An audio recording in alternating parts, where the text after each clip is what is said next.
She touches you differently when other women are in the room, not dramatically, not obviously.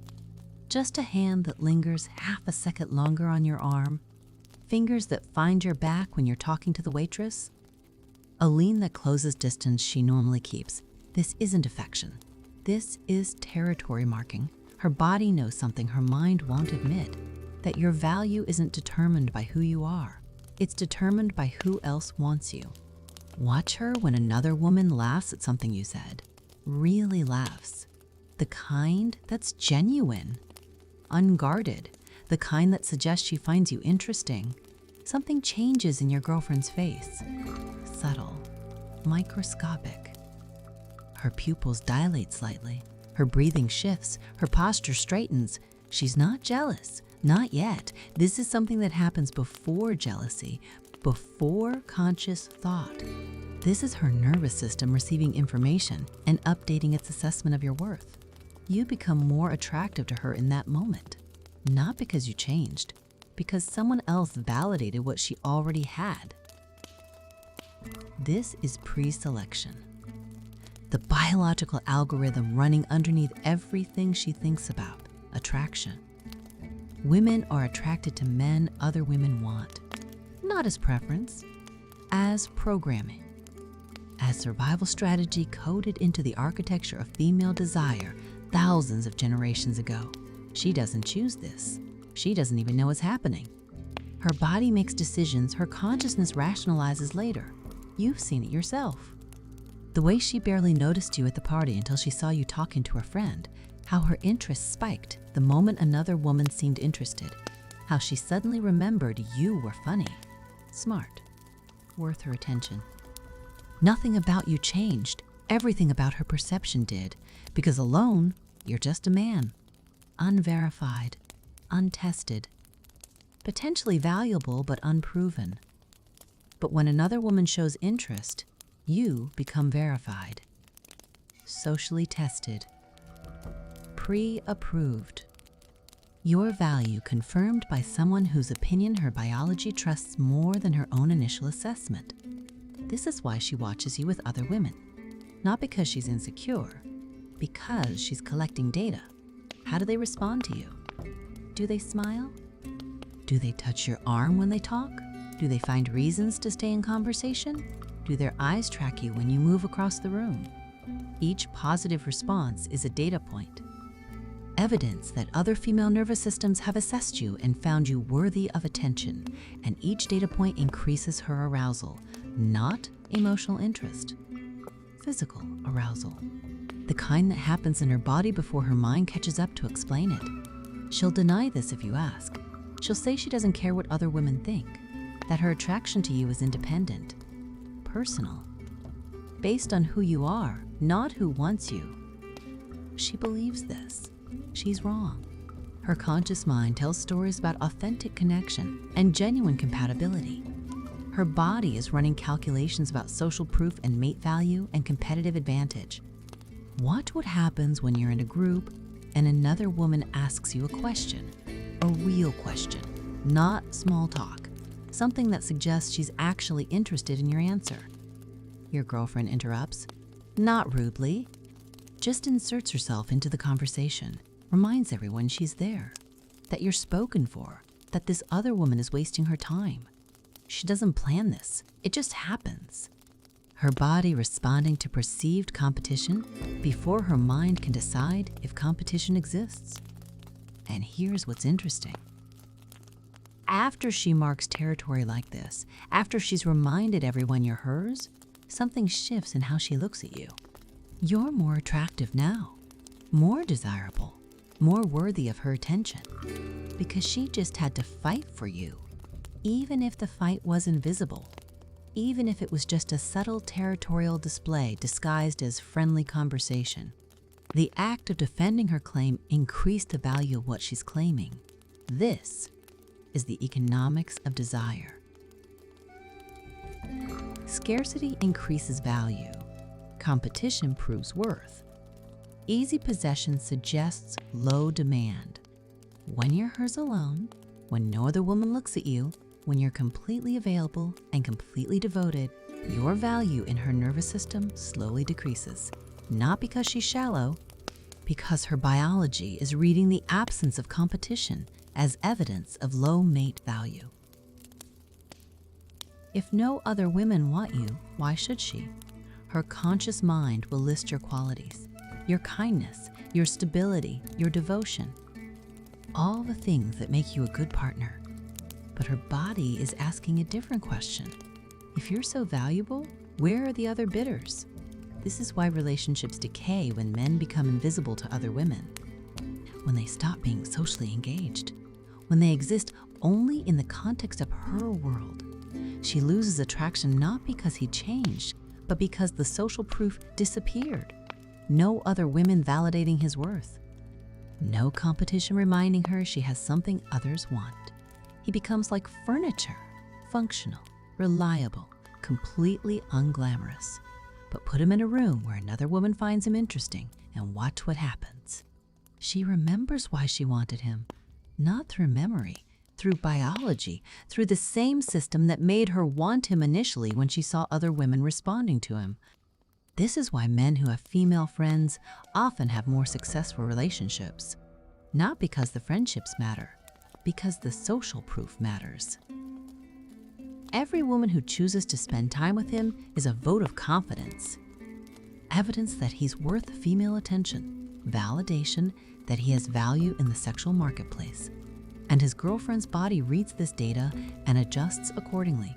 She becomes more affectionate when other women are around, more sexual, more invested, not consciously, not strategically, just responsively. Her attraction increases in direct proportion to perceived competition. This is mate guarding, the biological imperative to protect valuable resources from competitors. But here's the paradox. She can only guard what she perceives as valuable, and she can only perceive something as valuable if others want it.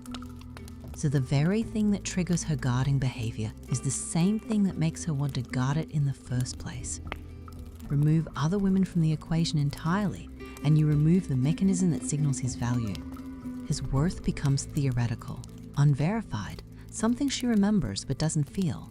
You see this in how she dresses when you're going somewhere other women will be. More effort, more attention to detail, not for you, for them. She's signaling, this one is mine. This one is off the market. I won the competition you didn't know you were in. And the act of signaling reminds her why she won, why he's worth signaling about, why she should care that other women might be interested. It's circular, recursive, her attraction feeding on itself through the presence of potential competition. Watch her at a dinner party, how she positions herself relative to you when another woman is talking to you, close enough to be included, close enough to remind everyone of the relationship status. Her hand finds yours under the table. Her body angles toward you. Small touches, casual contact, all broadcast on a frequency other women understand. Taken, claimed, move along. But if you're alone together later, that urgency disappears. That need to touch you, to maintain contact, to remind you she's there, it fades. Because there's no audience, no competition, no need to prove anything. Her attraction literally requires witnesses to maintain peak intensity. This isn't romantic, it's mechanical. Biology executing programs written long before romance was invented. She doesn't want you more because you're better when other women are watching. She wants you more because her nervous system interprets their attention as validation of mate quality. You become more fuckable not through anything you do, but through what others signal about you. This is why men in relationships are more attractive to other women. The relationship itself is proof of value. Evidence that at least one woman assessed him and decided he was worth commitment, and other women read this signal and update their own assessment accordingly. It's a feedback loop. Her claim on you makes you more attractive to others. Their interest in you makes you more attractive to her. Round and round. Remove her claim, remove the relationship status, and his value in the eyes of other women drops. Not because he changed, because the social proof disappeared. Single men are question marks, unverified, possibly defective. Why else would they be available? But taken men are pre-approved, quality checked, safe bets, and women are attracted to safe bets, not safety in the boring sense.